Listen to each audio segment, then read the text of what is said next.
Hi everyone, it's me Emily. Today I am doing a build inspired by one of my favourite books probably ever, which is The Little Prince. This was going to be a speed build, but the build actually came together really quickly just because it was quite simple.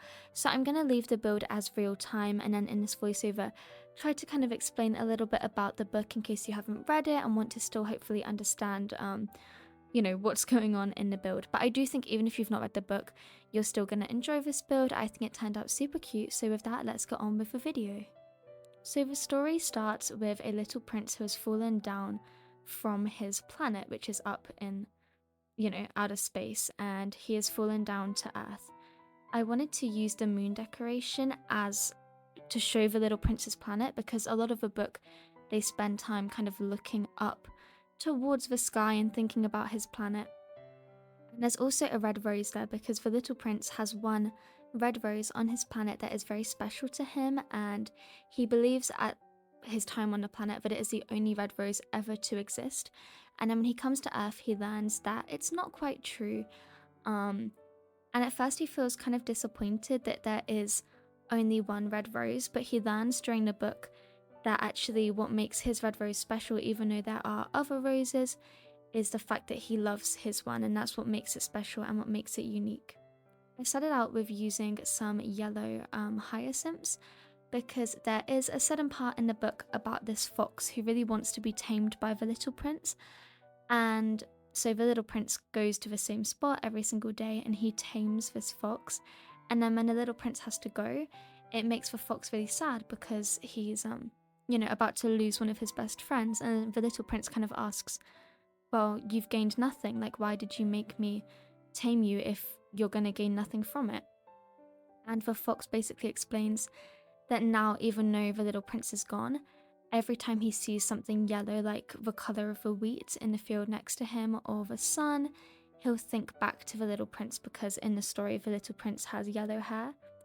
So yeah, I wanted to use the yellow hyacinths to kind of represent that part of the story.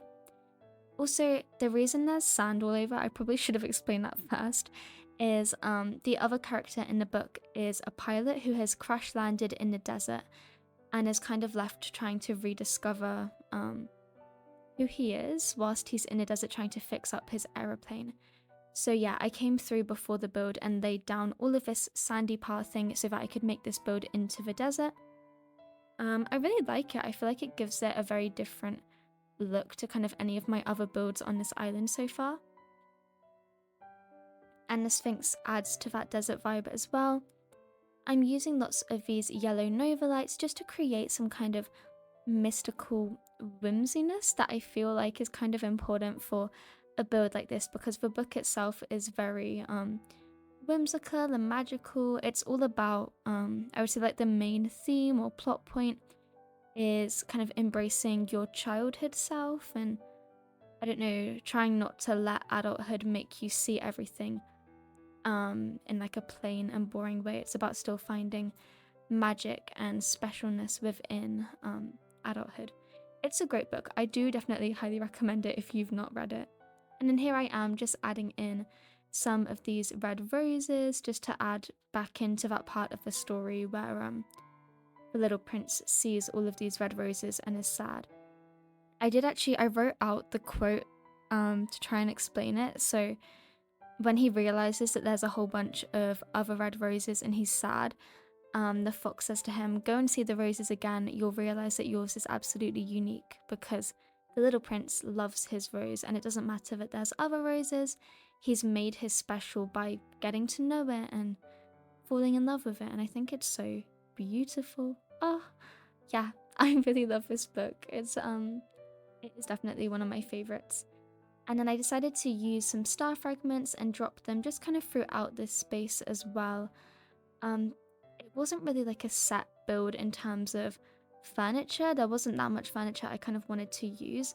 I just wanted to create a kind of magical space. And some of the furniture and items like my flower choices and the star fragments and stuff all link into the story a little bit, but overall just creating a nice magical space. And I really like the kind of positioning of this where you can look up and see the moon and that single red rose up in the distance. And then down here is like where, in theory, the pilot crash landed and the little prince fell down to earth. Yeah, that's kind of my theory. Up in this corner, I wanted to create more of a nod to the other character, so the pilot. So I used the hay bed to create a little bed for him, as if maybe once he crash landed, this is where he came and slept. And there's also a part right at the beginning of the story where the little prince asks the pilot to draw him a sheep, so I thought I would use the Zodiac sheep figurine just to kind of represent that. Yeah, very cute, very simple, but I really like it. Oh yeah, I also brought down some butterfly models to use, and this is because yet another little nod to the book. There's a part where basically the rose on his planet is very fussy, and so normally the little prince every day would put a dome over her to keep her safe, and then when he eventually makes the decision to leave the planet, he goes to put the dome over her again, but she says she doesn't want it anymore. She wants to, him to just leave her, let her be exposed to the elements and kind of just let her be for once. And she says this quote, I don't have it exactly, but it's like, I'm gonna have to live with caterpillars if I want to get to see butterflies. So yeah, I wanted to use some butterfly models to kind of nod to that quote and that part of the book where he leaves the rose and decides to just kind of let her be exposed, because actually it's a big moment for her to kind of choose to like embrace the not so nice parts, because she knows something better might come, just like a caterpillar turning into a beautiful butterfly. So yeah, that's kind of what I went for. I did find a few design codes too, including the little jumper I'm wearing. And then I tried out this one, but I didn't actually like how it looked with the white background. But the other one I picked was kind of perfect. This here, the little prince, because it almost looks like it's drawn into the sand. Yeah, I really liked how that one looked. So I guess that's kind of it for this build. You can see we've got our little sheep, our little figurine, just a nice simple area. I'm genuinely really pleased with how it came out. I think it is super cute.